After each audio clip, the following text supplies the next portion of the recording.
He's out, he's out. Oh, fuck. He's out. Oh, yeah. Oh no, did I hit your nuts? Yeah. Oh, Oh, fuck, man. oh, fuck. I'm sorry, dude. The bottom.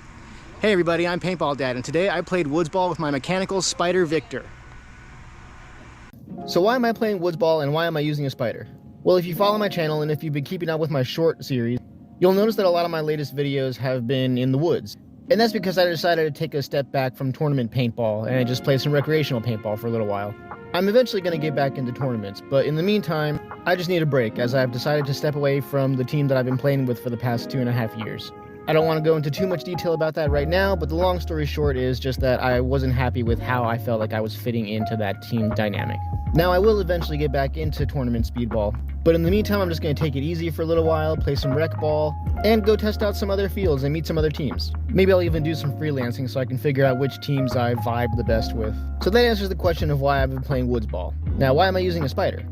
Honestly, I feel like it's a waste to use anything high-tech when you're playing Woodsball. It also just feels really unfair, especially because in Woodsball, you'll get a lot of first-time players with rental or low-tech equipment. And so I don't want to be the guy that scares first-timers away from paintball just because they got ramped on. I've seen that happen a lot. I've seen dudes who will come out to a Woodsball field with an electronic gun and they'll ramp on little kids who are just playing for their first time. And that's super frustrating to watch. But now I'll let you guys in on a little secret. Even though I've been playing a lot of Woodsball lately, I actually don't like Woodsball. Now, just like 99% of the paintball community, I did start out playing in the woods, but I outgrew it pretty fast. After about a year of playing outlaw paintball in the backwoods of my hometown, I finally went to my first official paintball field, and then I saw Speedball firsthand, and I immediately wanted to try it out, and then I was just hooked on it ever since then.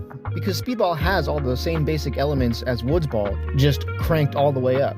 And I'll even show you a side-by-side comparison of what I mean. Here's two separate videos of a player running down the side of a field in a Woodsball field and a Speedball field. But it's pretty easy to see that the movement is much more aggressive in the Speedball field, and you can't hear it because I turned the volume off, but there's a lot more communication going on in the Speedball game. And the gunfighting is way more intense in the Speedball field, not just because the guns shoot faster, but because these are actually tournament players who have been honing their skills to become quicker and more accurate with each shot that they take. And of course, Speedball games just go by faster, so you get to enjoy more of the action back to back. That one Woodsball game took about 12 minutes on my camera, whereas that Speedball game took about a minute and like 10 seconds. Now, let me not turn this into a rant about how much I hate Woodsball. Let me talk about some things that I actually like about Woodsball. Number one, I like how cheap it is. And I'm not just talking about the low-tech gear, I'm talking about the cost of paint. When I recorded this video, I played for about 7 or 6 hours, and I only shot one bag of paint. That's 500 rounds of paintballs. That's like $15. Compared to when I play Speedball, I usually shoot about a whole case of paint, which is about 2,000 rounds of paintballs.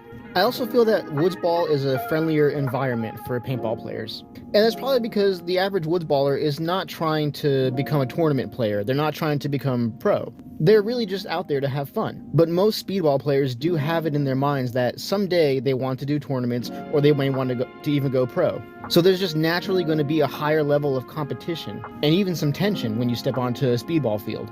And it can be kind of hard to balance that level of fun versus competitiveness, where you're trying to have a good time, but you're also trying to get better. I also love the aesthetic of Woodsball fields. How you'll usually find fields that have like broken down cars or abandoned like villages or school buses. It makes it really fun and immersive, kind of like you're in a video game, like Call of Duty or something. And for me, that's what really drew me into paintball to begin with. I used to be a hardcore video gamer. I was really into first-person shooters like Halo and Call of Duty, and then one day after playing, my friends invited me to play some paintball. Another thing I like about Woodsball is that it's really convenient. You don't have to go to a legitimate paintball field to play Woodsball. You could just go into the woods, like in your hometown or in your backyard. When I first started playing, I just started playing in the backwoods of my hometown with my friends. We would go to the local paintball shop whenever we needed to get some air for our tanks, and of course to buy our initial startup equipment, but then we'd go to Walmart to buy our paintballs, because it was a lot cheaper. But that about wraps it up for my talk on the things that I like and don't like about Woodsball. Let me know in the comment section, what do you guys play? Woodsball or Speedball? Do you exclusively like one or the other, or do you play both? Thanks guys for watching, and don't forget to subscribe.